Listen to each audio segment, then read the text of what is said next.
नमस्कार, स्वागत है आप सभी का दूरदर्शन समाचार पर। एक भारत श्रेष्ठ भारत के इस खास कार्यक्रम में हमेशा की तरह मैं हूं आपके साथ मनीष वाजपेयी।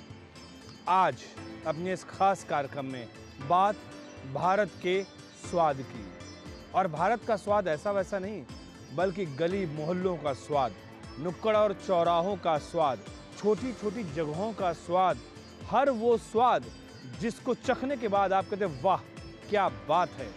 और ये कश्मीर से लेकर कन्याकुमारी तक, उत्तर से लेकर दक्षिण तक यानी पूरब से लेकर पश्चिम तक भी सब जगह ये हमें समान रूप से वाह वाह के स्वर सुनाई पड़ते हैं। और आज इसीलिए अपने इस खास कार्यक्रम में हम बात करने वाले हैं स्ट्रीट फूड फेस्टिवल की, और वो भी किसकी? पूरे भारत की। यहाँ पर हमें दिखा है एक भारत श्रेष्ठ भारत का वो अनुपम सौंदर्य जो स्वाद के आधार पर कह रहा है एक भारत श्रेष्ठ भारत।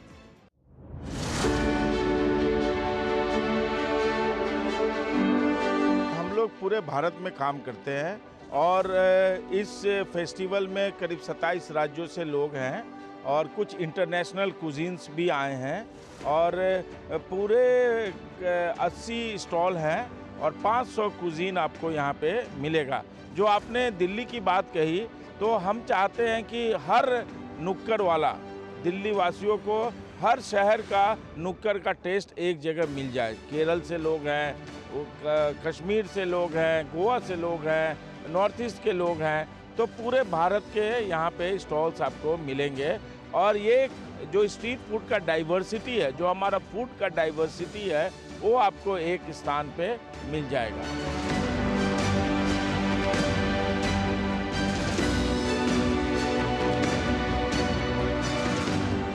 तो अभी तक लोगों ने काफ़ी जम के जो आ रहे हैं, काफ़ी मज़ा लिए हैं, काफ़ी संख्या में लोग आ रहे हैं और उनका खाना के प्रति जो उनका रिएक्शन है वो काफ़ी अच्छा है और बहुत सारे रेसिपीज़ का वो बड़ाई कर रहे हैं कि उन्हें बहुत ही अच्छा लगा है।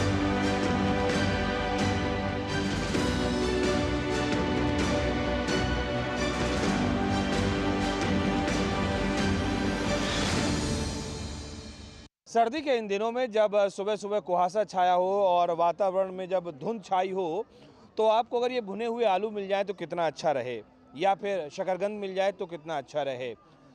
या फिर अगर हम भारत के स्ट्रीट फूड्स की बात कर लें, चाहे वो चुस्की हो, चाहे वो गोलगप्पा हो, इन सब की बात कर लें, तो वाकई बहुत बेहतर स्वाद कह सकते हैं, या यूँ कह सकते हैं कि ज़बान पर आपके पानी आ जाता है। और ये तमाम ऐसे स्वाद हैं जो कि आपको स्ट्रीट फूड जिसको हम कहते हैं, जिसको कहते हैं गली कूचे नुक्कड़ मोहल्लों में जो हमें खाने पीने की चीज़ें मिलती हैं, वो शायद हमें 5 स्टार होटल में भी वो स्वाद नहीं मिलता है जो हमें स्ट्रीट फूड में मिलता है। और इसीलिए दिल्ली में जवाहरलाल नेहरू स्टेडियम में स्ट्रीट फूड फेस्टिवल का आयोजन किया गया। और यकीन जानिए पूरे के पूरे जगह पर इस पूरे आयोजन में हमको पूरे भारत का स्वाद मिल रहा है। हमारे साथ इस समय कुछ खास लोग मौजूद हैं। नासवी जो कि स्ट्रीट फूड वेंडर्स हैं, उनका ऑर्गेनाइजेशन नासवी, उसके ये पदाधिकारी लोग हैं जो कि इनके हितों के लिए काम कर रहे हैं। और हम इन्हीं से जानते हैं कि ये फूड फेस्टिवल क्यों लगाया गया। और बड़ी बात यह है कि स्ट्रीट फूड वेंडर्स जो हैं उनके हितों का संरक्षण हो सके, ये स्वाद भारत में जिंदा रह सके, इसके लिए ये लोग क्या कुछ कर रहे हैं। सबसे पहले सर आप अपना परिचय दें मुझे। मेरा नाम अरविंद सिंह है। मैं national association of street vendors of India NASVI का नेशनल कोऑर्डिनेटर हूँ। अच्छा, आप अरविंद जी मुझे बताएं कि ये फूड फेस्टिवल का आयोजन क्यों किया गया? देखिए, हम लोग चाह रहे थे कि जो स्ट्रीट वेंडर्स के मुद्दे हैं उनको हम लोग पॉलिसी मेकर्स तक, ब्यूरोक्रेट्स तक, पब्लिक तक ले जाएं, क्योंकि आखिर में तो सबसे महत्वपूर्ण हमारे लिए कस्टमर्स है, पब्लिक है। तो इसीलिए हमने ये फेस्टिवल का आइडिया लाया और ये हमारा 13वां एडिशन है। और ये फेस्टिवल के माध्यम से हम लोगों को बताना चाहते हैं कि यदि स्ट्रीट फूड ऑर्गेनाइज्ड हो सके, स्ट्रीट फूड वेंडर्स के लिए food markets, food streets, street food hubs यदि बन सके, तो इस ढंग का आयोजन जो है हर शहर में प्रत्येक दिन हो सकता है। ज़रूरत नहीं है फेस्टिवल का हमें इंतज़ार करने का। तो आइडिया सिर्फ यही है कि स्ट्रीट वेंडर्स का जो स्वादिष्ट व्यंजन है उसका लुत्फ़ लोग उठाएं, उनके प्रति लोगों का जो सोच है वो सोच बदले। हमने देखा है कि कई लोग यहाँ पे जब आते हैं और स्ट्रीट वेंडर से खाना खाते हैं, उसके बाद वो अपने गली के स्ट्रीट फूड वेंडर के बारे में भी उनका नज़रिया बदल जाता है। जो हमारे छोटे व्यापारी हैं, ये जो खोमचे वाले हैं, ये जो रेहड़ी पटरी वाले हैं, वो स्थानीय प्रशासन के कहीं ना कहीं शिकार होते हैं, या ये कह लीजिए कि उनको हटाया जाता है, उनको मारा जाता है, भगाया जाता है उनको। ये सब चीज़ें हम देखते हैं और जानते हैं। लीगल पे आप काम करते हैं स्ट्रीट वेंडर्स को लेकर। आप अपना परिचय बताएं और फिर बताएं आप कैसे इन स्ट्रीट वेंडर्स को उनका कानूनी हक आप दिलवा रहे हैं।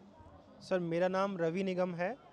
मैं नासवी संस्था के साथ मिलकर काम करता हूं। हम स्ट्रीट वेंडर्स के अधिकारों के लिए काम करते हैं और 2014 में स्ट्रीट वेंडिंग एक्ट पास हुआ था, जिसके अंतर्गत ये बोला गया था, मतलब जो उसमें लिखा हुआ है कि सभी जो स्ट्रीट वेंडर्स हैं उसका सर्वे होने के बाद उन्हें एक सर्टिफिकेट ऑफ वेंडिंग दिया जाएगा। सर्टिफिकेट ऑफ वेंडिंग एक प्रकार का लाइसेंस है जो उनको अधिकृत करता है, जिसके द्वारा वो लोग व्यापार कर सकते हैं। और जो स्ट्रीट वेंडिंग एक्ट में उनको कुछ अधिकार, कानूनी अधिकार दिए गए हैं, जिसके अंतर्गत उनको एक मतलब मान्यता प्राप्त एक स्ट्रीट वेंडर का रूप दिया गया है। और जो अभी हम कोशिश कर रहे हैं कि और जो वेंडर्स हैं हमारे, उनको COV दिया जाए, सर्टिफिकेट ऑफ वेंडिंग दिया जाए, ताकि जो कानूनी अधिकार हैं लोगों तक पहुंच सके, उन्हें मिल सके। हम लोग नगर नगर में एक TBC बनाते हैं, वो नासवी उसका पार्ट रहती है।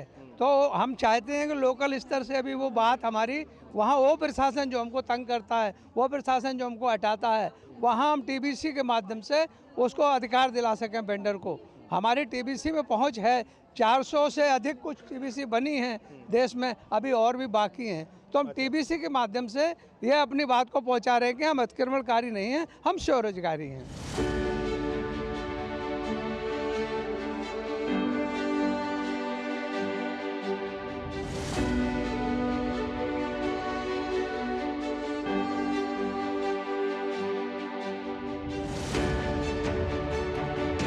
साल 2020 में सारी दुनिया में कोविड-19 कोरोना की महामारी फैल गई और इसका सीधा असर इन फेरी वाले भाइयों पर भी पड़ा। महामारी के दौरान हजारों लोग अपना रोजगार गंवा बैठे। ऐसे में फेरी वालों का गुजारा होना मुश्किल बन गया। तब ऐसे लोगों की सहायता के लिए माननीय प्रधानमंत्री श्री नरेंद्र मोदी जी ने जून 2020 में PM स्वनिधि योजना की घोषणा की। इस योजना को ऐसे ही इतना सरल बनाया गया है कि सामान्य से सामान्य व्यक्ति भी इससे जुड़ सके। PM स्वनिधि योजना के तहत पहली बार बिना गारंटी 10,000 रुपए तक का कर्ज दिया जाता है और अगर समय पर यह कर्ज चुका दिया गया तो अगली बार 20,000 और उसके बाद 50,000 तक का कर्ज मिल सकता है। देश के अग्रगण्य बैंकों के सहकार्य से ये कर्ज दिया जाता है। तो इस स्कीम के कारण now we have something like 58 lakh beneficiaries of the scheme. उसमें से आप कईयों से आपकी मुलाकात हुई जिन्होंने 10,000 का लोन लिया, लौटाया, और सही समय से लौटाया होगा तो कोई इंटरेस्ट भी नहीं लगा। फिर 20,000 का लोन लिया, वो लौटाया। अब 50,000 का लोन भी लिया है। हमारी बहन जी भी अभी बता रही थी उनका तो 50,000 का हो गया। So from being exploited from money lender, these people then get integrated and they have become micro entrepreneurs. इस स्वाद का जिंदा रहना बहुत ज़रूरी है। भारत अगर भारत के रूप में जाना जाता है तो ये जो स्वाद है ना, इस स्वाद की अपनी एक खासियत है और इस स्वाद के मुरीद सिर्फ भारत के ही लोग नहीं बल्कि पूरी दुनिया के लोग इसके मुरीद हैं। मेरे हाथों में है उत्तर प्रदेश के शहर इटावा की वो रबड़ी जिसकी अपनी ही अलग खासियत है। ये लोग खड़े हुए यहाँ पर और इन्होंने आग्रह किया और निश्चित तौर पर इनका आग्रह भी बहुत अच्छा था और इनका इस रबड़ी का स्वाद भी बहुत अच्छा है। बात सिर्फ एक रबड़ी की नहीं है, बात उस हर एक स्वाद की है जो कि हम रास्ते में चलते हुए गाड़ी को रोक के और हम तुरंत कुछ लेते हैं और वाकई ज़बान अपने आप कहती है कि हाँ वाकई इसमें कुछ बात है, ये हिंदुस्तान है। और एक सबसे बड़ी खासियत बात जो food festival, street food festival में आज जब यहाँ मौजूद हैं और हम आपको बता रहे हैं, हम अपने कैमरामैन से कहेंगे वो इस चीज़ को ज़रूर दिखाएं। ये एक बहुत इंपॉर्टेंट बात है। ये जो ऊपर बोर्ड लगा हुआ है, ये बोर्ड अपने आप में बहुत कुछ कहानी कहता है। प्रधानमंत्री स्वनिधि योजना, और इस स्वनिधि योजना का एक ऐसा विस्तार हम यहाँ पर देख रहे हैं, लोगों के अनुभव ऐसे देख रहे हैं कि वाकई बहुत अच्छा लगता है। गांव के महाजन के जो सूदखोर लोग होते हैं, जो ब्याज पे ब्याज चढ़ाते रहते हैं। मदर इंडिया पिक्चर आपने देखी होगी कि सारा का सारा पूरा का पूरा जो खेती है, जो अन्न है, जो अनाज है, वो ब्याज में ही चला गया, मूल तो कभी वापस हुआ ही नहीं। लेकिन इन सब से छुटकारा देते हुए हमारे प्रधानमंत्री ने ऐसे छोटे लोगों के लिए, जिनके पास में रोजगार करने के लिए 10,000, 20,000, 25,000, 50,000 रुपए की पूंजी चाहिए और वो अपना रोजगार शुरू कर सकते हैं, बगैर किसी गारंटी के बहुत ही नॉमिनल इंटरेस्ट रेट पर, ये पीएम स्वनिधि योजना के बाद में ऐसे लोग अपना काम शुरू करते हैं और निश्चित तौर पर उनकी आय भी बढ़ती है और भारत का स्वाद भी जिंदा रहता है। हमारे साथ में इस समय इरशाद साहब मौजूद। इरशाद साहब, आप हमारे थोड़े करीब आइए। इरशाद साहब, आप मुझे बताइए, पीएम स्वनिधि योजना से जो हमारे स्ट्रीट वेंडर हैं उनको कैसे फायदा मिल रहा है? पीएम स्वनिधि योजना स्ट्रीट वेंडर्स के लिए वरदान है जी। क्योंकि हमारे पास गारंटी नहीं थी किसी बात की कि हमें बैंक कैसे लोन देगा, तो इसमें हमें गारंटी की आवश्यकता नहीं है, वो भारत सरकार खुद उसकी गारंटर है, तो इससे हमें बहुत बड़ी राहत मिली है। और सबसे बड़ी राहत है कि हमें जो सूदखोर लोग होते हैं, जिनसे महाजन बोलते हैं, उनसे हम पैसा लेते थे, तो उनका EMI 10,000 रुपए का 1,000 रुपये आता था। अब हमारा 900 रुपये EMI आता है और उनका पैसा पड़ता नहीं था, ये बैंक का पैसा पड़ जाता है और उसके पड़ने के बाद हम 20,000 ले लेते हैं और 20,000 के बाद हम 50,000 ले लेते हैं। इस तरीके से इटावा जनपद में हमने 12,000 लोगों को ऋण दिलाया है। बहुत बढ़िया, बहुत स्वागत योग्य बात। उसका पीएम ने भी ट्वीट किया है 1 जून 1923 में, वो पीएम जी ने भी ट्वीट किया है कि इटावा में बहुत अच्छा काम हो रहा है और वहाँ जिला प्रशासन और वहाँ के MP ने हमको सम्मान दिया है, सम्मान से सम्मानित किया गया जी। तो ये सिर्फ एक कहानी नहीं है, बल्कि और भी बहुत सारी चीज़ें हैं कि जो कि बतानी है, समझानी है, दिखानी है। और ये लगातार हमसे पीछे आग्रह कर रहे हैं कि सर हमारे पास में रबड़ी के अलावा केसर दूध भी है और बहुत सारी चीज़ें इनके पास दूध की है, लेकिन ये इनका प्रेम है। प्रेम इसलिए है क्योंकि परमात्मा कृपा से इनका व्यवसाय चल रहा है और ये प्रसन्न है, इनका परिवार का पालन पोषण हो रहा है। और माननीय प्रधानमंत्री जी का भी यही तो ख्वाब है कि देश का जन जन उसकी आर्थिक तरक्की हो, उसके घर में खुशहाली हो और निश्चित तौर पर वो भारत की तरक्की में और जो विकसित भारत की बात माननीय प्रधानमंत्री जी लगातार कर रहे हैं, उसमें ऐसे सभी लोगों का सहयोग निहित हो तो फिर क्या बात है। ये भारत न केवल प्रगति के रास्ते पर आगे बढ़ेगा, विकसित भारत बनेगा, बल्कि ये भारत एक ज़माने में आगे चल के विश्व गुरु की संज्ञा पे भी कहीं ना कहीं उस पदवी पर भी पहुंचेगा। तो ये सारी बातें हम यहाँ पर फूड फेस्टिवल में देख रहे हैं और आपको दिखा भी रहे हैं। स्वाद ज़बरदस्त है और इस स्वाद का एक बार फिर से हम, ये है इटावा की मशहूर रबड़ी, वाकई बहुत सुंदर है। आप भी कभी ऐसे ही चलते फिरते इटावा की रबड़ी ज़रूर खाएं जब कभी इटावा से निकलें। कोलकाता की मिठाइयाँ हो या फिर और भी कहीं का स्वाद हो, लगभग 500 से ज़्यादा जायके हमको यहाँ पर चखने को मिल रहे हैं।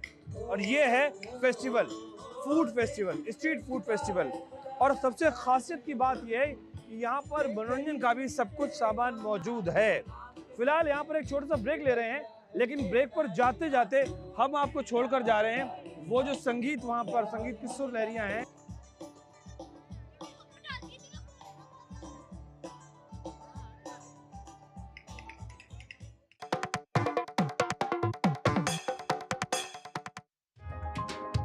चाय की प्याली के साथ खबरों से भरी नई सुबह, देश की राजनीति, आम जन की कहानी, विदेशों की हलचल, कारोबार का गुणा भाग, खेल का मैदान, मनोरंजन और ज्ञान विज्ञान, विरासत और संस्कृति के साथ सेहत की बात और ग्लैमर का तड़का।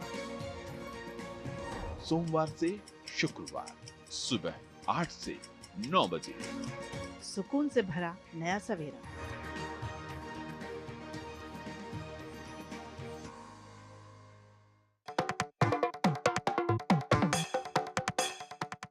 Welcome back. ब्रेक के बाद एक बार फिर से आप सभी का स्वागत है डीडी न्यूज़ पर। एक भारत श्रेष्ठ भारत के इस खास कार्यक्रम में हमेशा की तरह मैं हूं आपके साथ मनीष वाजपेयी और हम आपको इस खास कार्यक्रम में दर्शन करा रहे हैं या यूँ कहें कि जायका दे रहे हैं भारत के स्वाद का, उस स्वाद का जिसके कह सकते हैं सभी दीवाने हैं, सभी मुरीद हैं और इस स्वाद के आधार पर पूरा भारत एक सूत्र में जुड़ रहा है। हमारे साथ में आज ये अलादीन का चिराग के जो जादुई जिन्न थे वो आज मेरे हाथ लग गए हैं और देखिए ना इनकी आवाज देखिए। मेरे आका, मैं इनके हाथ लगने वाला नहीं था, लेकिन मेरा चिराग इनके पास था मेरे आका, और जिसके हाथ में वो चिराग होता है मैं उसी का गुलाम होता हूँ, और मैं अब डीडी न्यूज का गुलाम हो गया।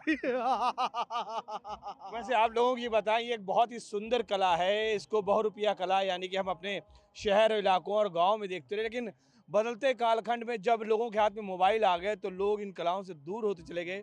लेकिन इनके पास जब खड़े होते हैं तो वो बड़ा आनंद देते, बहुत अच्छे संवाद ये बोल रहे हैं। हम इनसे इनका रियल परिचय ज़रूर जानते हैं। आप अपना रियल परिचय बताइए। जिन्न तो आप हैं, वो तो हमने समझ लिया है, ज़बरदस्त जिन्न हैं आप, है ना, लेकिन आप अपना परिचय बताइए, आप यहाँ पर कहाँ से हैं? मेरे आका, मुझे अपना जो ओरिजिनल परिचय देने में भी मन नहीं करता, क्योंकि जो ये परिचय है इसी की वजह से मैं दुनिया भर में घूम रहा हूँ मेरे आका। वैसे मेरा नाम शमशाद बहुरुपिया है और मैं राजस्थान के दौसा ज़िले का रहने वाला हूँ। हम 6 भाई हैं और मेरे पिताजी बहुरुपिया कला के सीनियर रहे हैं राजस्थान में, और हम इस 6 भाई इस कार्यक्रम का आनंद ले रहे हैं और निरंतर नए नए रूप में नज़र आ रहे हैं मेरे आका। यह हमारा ख़ानदानी काम है, इसलिए कि हम लोगों को एक फ्रेश मनोरंजन दे सकें, लोगों को एक संस्कृति की यात्रा करवा सकें। हमारा काम है लोगों के चेहरे पे मुस्कान दिलाना, वो कैसे हंसे, कैसे मुस्कुराएं और कैसे तंदुरुस्त रहें, ये बहुरूपियों का काम है सर। बहुत अच्छा शमशाद भाई, आप निश्चित तौर पर और इस कला को सुरक्षित कर रहा है, संरक्षित करना है और संवर्धित भी करना है, इसलिए इन लोगों का हौसला बढ़ाइए, इन लोगों को ज़्यादा से ज़्यादा बुलाइए ताकि इनके पालन पोषण भी हो और ये कला भी कहीं ना कहीं सुरक्षित रह सके। ये हमको मिले यहाँ पर इस स्ट्रीट फूड फेस्टिवल में और हमने इनको जाने नहीं दिया, हमने तुरंत पकड़ा सिर्फ आपके लिए, क्योंकि आप भी जब कभी ऐसा कोई कार्यक्रम करें, कहीं कुछ अपने घर में कोई फंक्शन करें तो ऐसे लोगों को बुलाना ना भूलें, क्योंकि इन लोगों से सिर्फ यही नहीं है बल्कि पूरे परिवार का पालन पोषण होता है और ये कला भी सुरक्षित और संरक्षित रहती है। तो मेरा ये निवेदन और मेरा ये आग्रह ज़रूर स्वीकार करिएगा अपनी संस्कृति को बचाने के लिए। मेरे लिए ये पहली बार स्ट्रीट फूड में आने का मौका मिला है और मैं बहुत इम्प्रेस हुआ, क्योंकि यहाँ पर प्राय हर एक राज्य के फूड आइटम्स हमको दिखे और बहुत साफ़ सुथरा है, और जो होती है नॉर्मली किसी भी खाने के फेस्टिवल में गंदगी या जूठे प्लेट्स, वो यहाँ बिल्कुल नहीं है, और माहौल भी बहुत अच्छा है, डीजे भी है, और मैं तो अगले साल भी आऊँगा। इस फूड फेस्टिवल में लगातार हम उन लोगों से बात करना चाह रहे हैं जो लोग वाकई स्वाद का आनंद ले रहे हैं, और हमारे साथ एक मैडम मौजूद हैं जिनको हमने थोड़ा डिस्टर्ब किया है, चूँकि वो लगातार इस स्वाद का आनंद ले रही थी, लेकिन फिर भी हम चाहते हैं ये हमें बताएं कि ये स्वाद जो है ले रही हैं इनको कितना अच्छा लग रहा है। मैम, आप आपने अपना पूरा परिचय दे दें और ये बताएं कि आपने क्या क्या यहाँ पर टेस्ट किया और कैसा आपको फीलिंग है यहाँ पर। मेरा नाम डॉक्टर गरिमा पाठक है और वैसे तो मैं लखनऊ की हूँ, लेकिन अब रहती गुड़गांव में हूँ, और बहुत अच्छा लगा यहाँ आके, क्योंकि यहाँ वो चीज़ें ट्राई हो गई जो हम लोग अपार्टमेंट कॉम्प्लेक्स में रहने के बावजूद भी ट्राई नहीं कर पाते हैं। तो जैसे कि ये बुढ़िया का बाल और ये जल मुरी और ये भुट्टा, इतना टेस्टी भुट्टा तो कभी खाया नहीं, और यहाँ पे एक लखनऊ का वो भी लगा हुआ है, तो वहाँ की आलू टिक्की बहुत अच्छा लगा, तो बहुत अच्छा है। और सबसे अच्छी बात ये लगी कि ये स्ट्रीट वेंडर्स जो हैं ये कितना अच्छा काम करते हैं। हम लोग गाड़ी में जाते हैं पर दिखते नहीं हैं, कभी मौका ही नहीं मिलता वहाँ से उनसे कुछ खरीद के खाने का। यहाँ आए तो सब लोग बहुत अच्छे कलाकार हैं, अब समझ में आया, तो बहुत अच्छा लगा। और जिसने भी ये ऑर्गेनाइज किया है उसको बहुत बहुत congratulations, he is done a very well good job.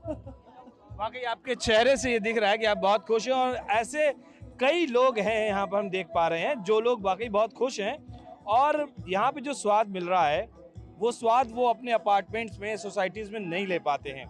और ये तो शहरों की बात हुई, बल्कि अब तो बहुत जगह ऐसी है जहाँ पर बच्चे जानते ही नहीं हैं कि इस तरह का भी फूड होता है। हमने यहाँ पर देखा है कि बांस के अंदर भी खाना पकता है, वो हम यहाँ पर देख रहे हैं। हम देख रहे हैं मिट्टी के बर्तनों में खाना कैसे पकता है, वो भी हम देख रहे हैं। बहुत सारी चीज़ें जो हम यहाँ पर देख रहे हैं और आपको लगातार दिखा भी रहे हैं। यहाँ पे सबसे अच्छा लगा कि यहाँ के जो लोग हैं बहुत क्रिएटिव हैं। मैंने देखा कुल्हड़ में वो पास्ता बेच रहे हैं और कुल्हड़ में वो नूडल्स बेच रहे हैं। तो कुल्हड़ का इतना अच्छा उपयोग तो मैंने कभी सोचा ही नहीं था। तो जिसने भी वो आइडिया दिया बहुत अच्छा है। ये है बाइस्कोप।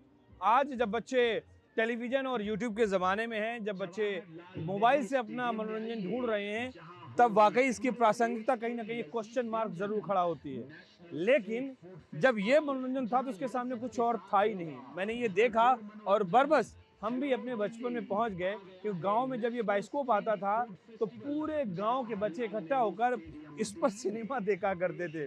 लेकिन आजकल के बच्चों को शायद ये पता भी नहीं होगा और वो सोच भी नहीं सकते हैं कि वाकई ये भी सिनेमा का एक माध्यम हो सकता है। तो फिलहाल ऐसी तमाम चीज़ें हमने देखी, आपको दिखाई और भारत के स्वाद से हमने आपको रूबरू कराया। एक भारत श्रेष्ठ भारत के इस कार्यक्रम में फिलहाल इतना ही। दीजिए मुझे इजाज़त, लेकिन इस वायदे के साथ कि फिर होगी आपसे मुलाकात। तब तक के लिए नमस्कार।